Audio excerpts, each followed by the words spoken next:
വിദ്യാഭ്യാസ മേഖലയിലെ പ്രശ്നങ്ങൾ പഠിക്കാൻ 4-അംഗ സമിതിയെ രൂപീകരിച്ച് പൊതുവിദ്യാഭ്യാസ വകുപ്പ്. പാഠ്യപദ്ധതി, അധ്യാപക തസ്തിക, അടിസ്ഥാന സൌകര്യങ്ങൾ, പരിശീലനം തുടങ്ങിയവ പഠിക്കാനാണ് സമിതി. പൊതുവിദ്യാഭ്യാസ director, Kerala Olympic association president, പൊതുവിദ്യാഭ്യാസ അഡീഷണൽ സെക്രട്ടറി, അഡീഷണൽ ഡയറക്ടർ എന്നിവരാണ് സമിതിയിലെ അംഗങ്ങൾ. മേഘന മുരളി തിരുവനന്തപുരത്ത് നിന്ന് ചേരുന്ന കൂടുതൽ വിവരങ്ങളുമായി.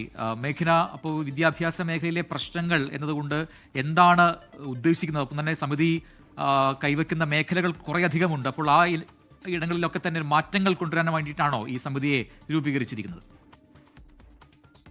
പ്രജിൻ, തീർച്ചയായും വിദ്യാഭ്യാസ മേഖലയിലെ സമഗ്ര മാറ്റം എന്നുള്ളത് നേരത്തെ തന്നെ വിദ്യാഭ്യാസ മന്ത്രി എൻ ഷംസുദ്ദീൻ പറഞ്ഞിട്ടുള്ളതാണ്. അതിന് പിന്നാലെയാണ് വിദ്യാഭ്യാസ മേഖലയിൽ പ്രശ്നങ്ങൾ എന്തൊക്കെയുണ്ട് എന്ന് പഠിക്കാനായി ഒരു സമിതിയെ നിയോഗിക്കുന്നത്. പൊതുവിദ്യാഭ്യാസ വകുപ്പാണ് നിലവിൽ 4-അംഗ സമിതിയെ രൂപീകരിച്ചിരിക്കുന്നത്. അതിൽ പ്രധാനപ്പെട്ട അജണ്ട എന്ന് പറയുന്നതും ആരോഗ്യ കായിക വിദ്യാഭ്യാസമാണ് വിദ്യാർത്ഥികളുടെ. അതുപോലെ തന്നെ അധ്യാപകരുടെ ഈ അധ്യാപക തസ്തിക അടക്കമുള്ള വിഷയങ്ങളും പഠന വിധേയമാകുന്നുണ്ട് എന്നുള്ള കാര്യമാണ് മനസ്സിലാക്കാൻ കഴിയുന്നത്.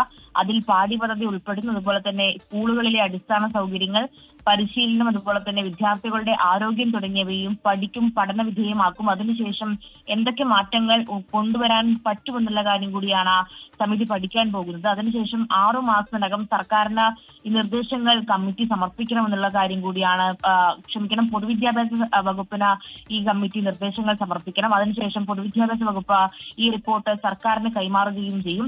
പൊതുവിദ്യാഭ്യാസ ഡയറക്ടർ, അതുപോലെ തന്നെ കേരള ഒളിമ്പിക് അസോസിയേഷൻ പ്രസിഡന്റ്, പൊതുവിദ്യാഭ്യാസ അഡീഷണൽ സെക്രട്ടറി, അഡീഷണൽ ഡയറക്ടർ എന്നിവരാണ് ഇതിലെ അംഗങ്ങൾ. 6 മാസമാണ് ഈ കമ്മിറ്റിക്ക് പൊതുവിദ്യാഭ്യാസ വകുപ്പ് സമയം നൽകിയിരിക്കുന്നത്. അതിനുശേഷം സർക്കാരിന് റിപ്പോർട്ട് നൽകും. പിന്നീടായിരിക്കും എന്തൊക്കെ മാറ്റങ്ങൾ കൊണ്ടുവരണമെന്നുള്ള കാര്യം സർക്കാർ തീരുമാനിക്കുക.